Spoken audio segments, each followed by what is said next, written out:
আসসালামু আলাইকুম।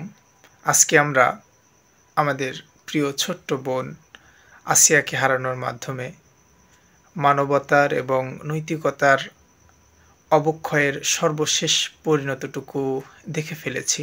আমার বোন আসিয়া সে ইনশাআল্লাহ জান্নাতের পাখি হবে। আল্লাহ তার দোষ ত্রুটি ক্ষমা করুক। আসলে দোষ ত্রুটি আ তার হয়তো আ পাপের খাতাটাই হয়তো খুলেনি। আল্লাহ ইনশাআল্লাহ সে জান্নাতে যাবে। তার জন্য অন্তরস্থল থেকে দোয়া রইল। ঘৃণাভরে ধিক্কার রইল সেই নরপিশাচ পশু যে এবং যারা এই ধরনের নৃশংসতম পশুর চেয়ে নিকৃষ্টতম কাজ করতে পারে। ইসলামী শরিয়া অনুযায়ী দুনিয়াতে তার যেই ধরনের শাস্তির বিধান রয়েছে আমরা ঠিক ওই ধরনের শাস্তি চাই এবং সেটা অবশ্যই করতে হবে। এটাই হচ্ছে মূল কথা।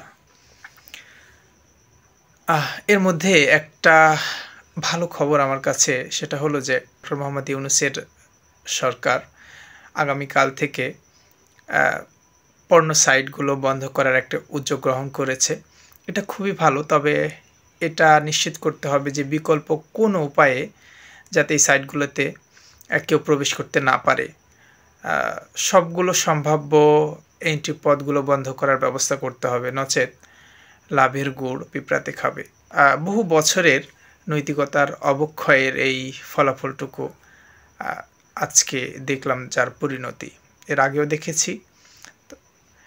নৈতিকতার বিষয়টাকে সবচেয়ে বেশি গুরুত্ব দেওয়া সরকারের জন্য, আমাদের পরিবার সমাজের জন্য প্রয়োজন এবং জরুরি বিষয়। আশা করছি সরকার এবং কর্তৃপক্ষ বিষয়টা আমলে নেবেন। আসসালামু আলাইকুম।